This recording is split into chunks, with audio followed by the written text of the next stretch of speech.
मुख्यमंत्री एकनाथ शिंदे विधान भवन परिसरामध्ये पोहोचल्याची ही थेट दृश्य आपण पाहतोय आणि आपण ऐकूयात आता मुख्यमंत्र्यांची काही प्रतिक्रिया देतात का।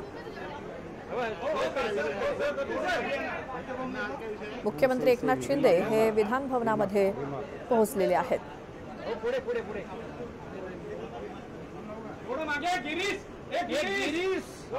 फोटो कमांडर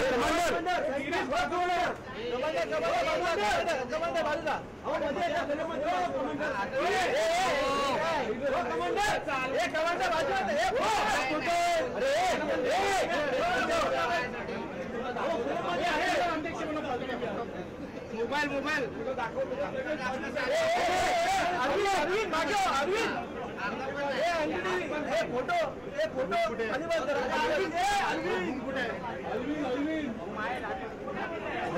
अरे बॅटरी येते ना दादा। सर पोडियम सांभाळ आहे। अरे कोण आहे गण्या गावात। विधान भवन परिसरातून मुख्यमंत्री एकनाथ शिंदे आपण हे दृश्य पाहत होतो। बघूयात काय बोलतात मुख्यमंत्री।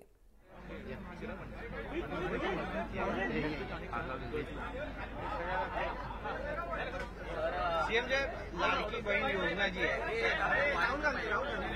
त्यासाठी संपूर्ण महाराष्ट्रात आपण पाहतो उत्स्फूर्त प्रतिसाद मिळतोय। या ठिकाणी गर्दी होते, बऱ्याच ठिकाणी काही एजंट आहेत ते सुद्धा काढले जातील असं सुद्धा बोललं गेलं। नेमकी माहिती तुम्ही बुलढाण्याच्या तलाठी आणि जिल्हाधिकाऱ्यांची पण बोलला नाही। मला एका चॅनलवर बातमी सुरू होती, बुलढाण्याच्या तलाठ्यांनी काहीतरी आपल्या महिला भगिनींच्या बरोबर अरेरावी केली, त्यांची गैरसोय केली। तर मी कलेक्टरला तात्काळ फोन केला आणि तो विषय तात्काळ त्याच्यावर कार्यवाही करण्याच्या सूचना दिलेल्या आहेत मी।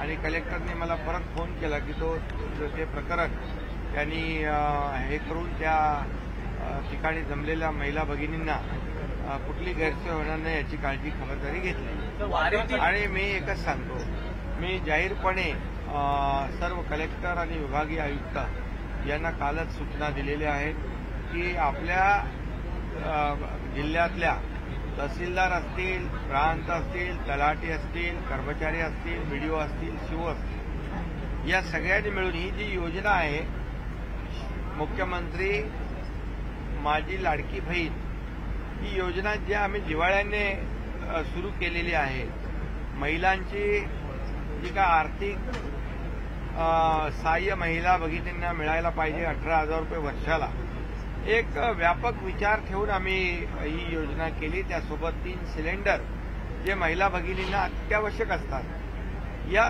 ज्या 2 योजना महिला भगिनींसाठी आम्ही केल्या त्या एक अतिशय जिव्हाळ्याच्या पोटी केलेल्या आहेत आणि म्हणून सर्व प्रशासनाला देखील आमच्या सूचना आहेत की शासन ज्या आत्मीयतेने या योजना सुरू केलेल्या आहेत त्याचा लाभ प्रत्यक्ष महिला भगिनींना मिळाला पाहिजे।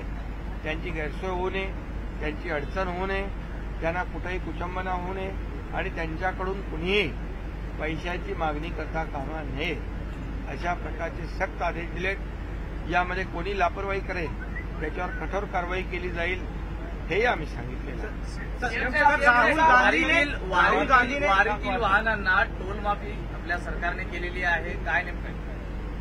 आषाढी वारी सुरू आहे आणि मी नेहमी सांगतो हे सरकार शेतकरी, कष्टकरी, वारकरी, महिला भगिनी, कामगार, ज्येष्ठ युवा सगळ्यांचंच आहे आणि त्यामध्ये वारकरी संप्रदाय देखील मोठा आहे। आज एका वेगळ्या आनंदामध्ये, उत्साहामध्ये पांडुरंगाचं दर्शन घ्यायला ते जातात आणि या वाऱ्या सुरक्षित म्हणजे स्वच्छ, निर्मल आणि सुरक्षित वारी झाली पाहिजे यासाठी आम्ही सर्व सोयीसुविधा वारकऱ्यांना प्राप्त करून देतोय। पहिल्यांदाच या ठिकाणी प्रत्येक दिंडीला 20,000 रुपये देण्याचा निर्णय सरकारने घेतला आहे, आपल्याला माहित आहे। त्याचबरोबर त्यांचा ग्रुप इन्शुरन्स आम्ही काढलेला आहे आणि टोलमधून देखील त्यांना माफी दिलेली आहे, सूट दिलेली आहे। त्यामुळे वारकऱ्यांचं यावरची वारी जी आहे ही अतिशय निर्मल, स्वच्छ आणि सुरक्षित राहुल गांधी आदेश निघाला आहे की जे काही तलाठी आहेत, कर्मचारी आहेत, त्यांनी जनतेशी सौजन्याने वागावं, अन्यथा कारवाई केली जाईल, असं काही मुख्यमंत्री कार्यालयाचा आदेश निघाला. हो, बिलकुल. मुख्यमंत्री कार्यालयातून तशा सूचना, निर्देश सर्व जिल्हाधिकाऱ्यांना, सर्व जिल्ह्याला महाराष्ट्रामध्ये आम्ही काढलेला आहे. कुठल्याही परिस्थितीमध्ये महिला भगिनींची अडचण गैरसोय होऊ नये. वारीमध्ये यावेळी राहुल गांधी देखील चालणार आहेत. याच हिंदू धर्माविषयी त्यांनी काल वक्तव्य केलं होतं. कसं पाहता त्याकडे? खरं म्हणजे विशिष्ट लोकांना खुश करण्यासाठी राहुल गांधी यांनी जे तमाम हिंदूंचा अपमान केलेला आहे, हिंदू हिंसक आहेत म्हणून असं म्हटलेलं आहे. खरं म्हणजे हिंदू हा सहिष्णू आहे, संयमी आहे आणि कुठल्याही विचाराचा, कुठल्याही पक्षाचा हिंदू राज्यामध्ये नाही, देशामध्ये राहणारा या राहुल गांधींना कधी माफ करणार नाही. कारण तो संयमी, सहिष्णू जरूर आहे, परंतु जेव्हा त्याचा अपमान जो कोणी करेल त्या अपमानाचा सडेतोड बदला आणि उत्तर योग्य वेळी हिंदू समाज या जे आरोप करतात त्यांना नक्की देईल असा मला विश्वास आहे. राहुल गांधी कहते हैं कि हिंदू उपद्रवी है, आक्रामक है, दूसरी तरफ वारी आने का प्लान उनका होता है. ये दोनों चीजों को कैसे देखते हैं? नहीं, देखिए, किसी विशिष्ट वर्ग को, लोगों को खुश करने के लिए ये राहुल गांधी जी ने जो बयान दिया है, हिंदू हिंसक है, ये बहुत ही चिंताजनक है, निंदनीय है और मैं उसका निषेध करता हूं. और हिंदू समाज है, हिंदू धर्म है जो सनातन है, जो सहिष्णु है, संयमी है, लेकिन हिंदू हिंसक कहना सभी हिंदुओं को ये कोई भी बर्दाश्त नहीं करेगा.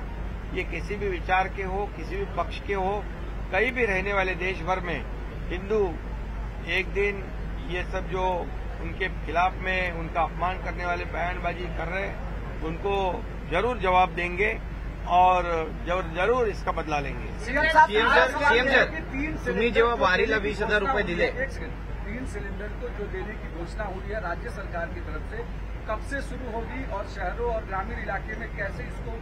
मुख्यमंत्री माझी लाडकी बहन योजना जो है, महीने का 1,500, सालाना 18,000 रुपया देने का निर्णय सरकार ने लिया हुआ है और उसके साथ गैस सिलेंडर जो है 3, मुख्यमंत्री अन्नपूर्णा योजना वो भी शुरू की हुई है. 1 जुलाई से लागू हो गई है. जैसे उनको प्रक्रिया पूरी हो जाएगी, वो जुलाई में हो या अगस्त में हो, लेकिन पैसे तो जुलाई से मिलेंगे. पावसाचं प्रमाण कमी झालेलं आहे. बुलढाणा में घटना सामने शिकायत है, उसके बाद सीएमओ कार्यालय से क्या एक्शन लिया गया? नहीं, मैंने वहां पर कलेक्टर से बात की थी. मुझे जैसे किसी चैनल में देखा कि बुल्ढाना में एक तलाठी ने हमारी बहन के साथ, माता के साथ कुछ ये किया था, उनको कुछ अड़चन की थी और इसलिए वो तुरंत मैंने कहा तो वहाँ का जो प्रश्न है वहाँ की समस्या कलेक्टर ने रिझॉल्व की है. सर, गॅस सिलेंडरचा जो जीआर आहे तो कधीपर्यंत निघणार आहे? उसको हाथरस की घटना को कैसे देखते हैं? और राज्य में भी कई सारे ऐसे बड़े बड़े मिलावे होते हैं साधु संतों के, उसके लिए क्या कोई गाइडलाइन सरकार? ये हाथरस की जो घटना है बहुत ही दुखद है और एक वेदनादायी है. ऐसी घटना दोबारा ना हो इसके लिए जरूर है कि सरकार की तरफ से जो ऐसे लोगों को जो लोग इकट्ठा करते हैं उनको एक मार्गदर्शक गाईडलाईन होनी चाहिए. सर, गॅस सिलेंडरचा जीआर कधीपर्यंत निघेल आणि त्याचा लाभ महिलांना कधीपासून? अरे बाबा, 1 जुलैपासून मुख्यमंत्री माझी लाडकी बहीण योजना आणि मुख्यमंत्री अन्नपूर्णा योजना, वर्षाला 3 गॅस सिलेंडर मोफत हे 1 जुलैपासून सुरू झालेलं आहे. जशी त्यांची प्रक्रिया पूर्ण होईल, जुलैमध्ये झाली, जुलैमधले पैसे मिळतील, जुलैमधले सिलेंडर मिळतील. त्याचबरोबर ऑगस्टमध्ये झाली तर जुलै आणि ऑगस्टचे पैसे मिळतील. त्यामुळे ही 1 जुलैपासून लागू झालेली आहे. वारीसाठी तुम्ही 20,000 दिले, त्यामुळे विधानसभा निवडणुका डोळ्यासमोर ठेवून केलं अशी टीका तुमच्यावर झाली. आता राहुल गांधी 20,000 रुपये तुम्ही एक मिनिट 20,000 रुपये तुम्ही दिले, वारीसाठी अनुदान दिलं, त्यावेळी विधानसभा निवडणूक डोळ्यासमोर ठेवून तुम्ही हे केलं असा आरोप तुमच्यावर झाला. आता राहुल गांधी चालतात वारीत, काय म्हणाल? वारी अर्थात आहे ना, आषाढी वारी. आषाढी वारी आहे. नाही पण हे सुद्धा अरे बाबा, आता त्यांना नवीन मित्र मिळाले, त्यामुळे त्यांना हे वारकरी जे आहेत हे दुश्मन वाटू लागले. म्हणजे आम्ही द्यायला लागलोय, त्यांच्या पोटात दुखायला लागलंय. त्यांनी तर कधी दिले नाहीत. वारकरी खुश आहेत, वारकरी समाधानी आहेत, याचा आनंद आम्हाला आहे. विरोधी पक्ष काय बोलतो त्याच्याकडे आम्ही लक्ष देत नाही. आम्ही त्यांच्या आरोपाकडे लक्ष देत नाही, कारण त्यांना हे अनपेक्षित आहे.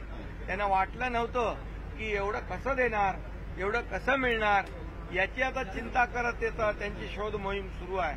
पण मी आपल्याला सांगतो, या आम्ही ज्या योजना जाहीर केल्यात त्या योजनांची सर्व तरतूद आम्ही केलेली आहे.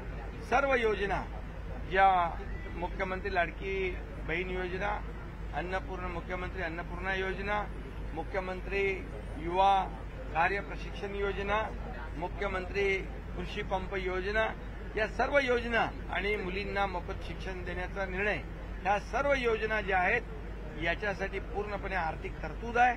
त्यामुळे विरोधकांनी चिंता करू नये. आम्ही त्यांच्या खात्यामध्ये डायरेक्ट डीबीटीने पैसे देणार.